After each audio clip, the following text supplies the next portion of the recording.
Euphoric crowds filled streets in the capital on Saturday morning and cars honked their horns. "It's like Christmas," said one marcher, Fred Mubay. He said Zimbabweans had been suffering for a long time and were now, finally, happy. Many carried national flags. One had a poster with a message for the 93-year-old president, "Leave Zimbabwe now," while a vendor at an intersection held up a newspaper with the headline, "Mugabe cornered." The army seized power 4 days ago, but Mugabe has refused its demands to leave office. The military and senior officials within the ruling ZANU party now appear set on forcing Mugabe out within 48 hours. Few options are open to the veteran autocrat, who has ruled Zimbabwe through a mixture of coercion, bribery and revolutionary rhetoric for nearly 4 decades.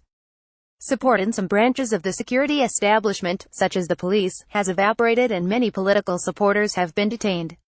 The march, which has been sanctioned by the military, will demonstrate popular support for the takeover and a return to democracy.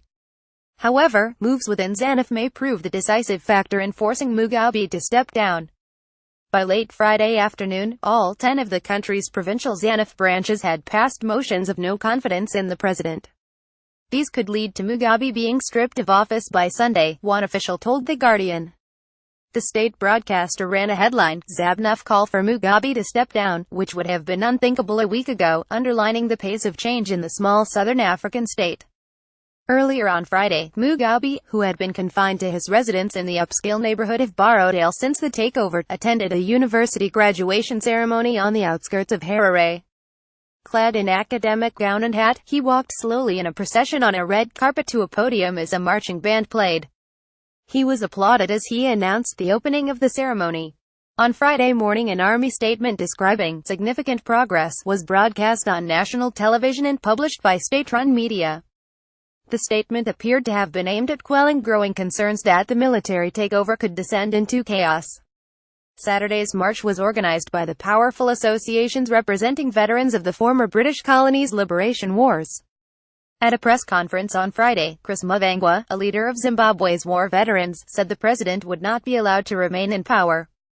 "Between now and tomorrow we are giving a very stark warning to Mugabe, his wife and anyone who wants to be associated with him that the game is up, finished," Muvangwa said, to applause from the audience of journalists. He urged Zimbabweans to attend the march, "So we finish the job the army has started."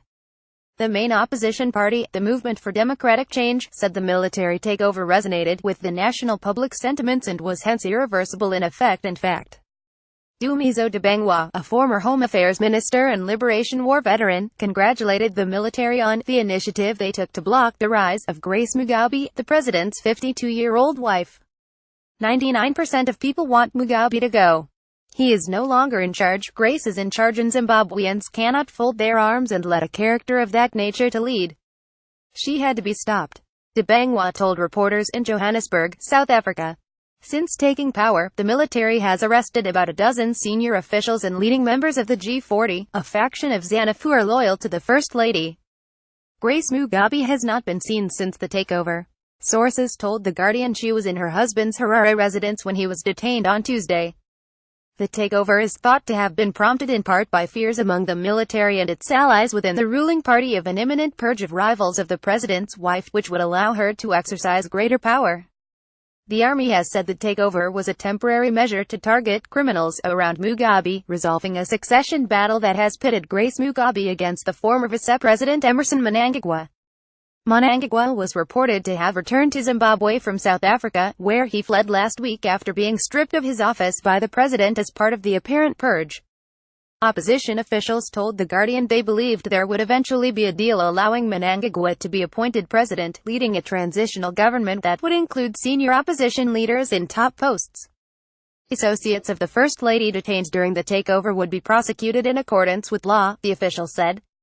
There was no independent confirmation of the opposition claims, which one analyst described as optimistic, though negotiations are clearly taking place between multiple political actors. Other possibilities are Mugabe staying on as president until a ZANU conference scheduled for December, or even until elections due in mid-2018. There is anger in Zimbabwe at the lack of explicit support for the military takeover from South Africa, the biggest regional power, the Southern African Development Community Regional Bloc and the African Union.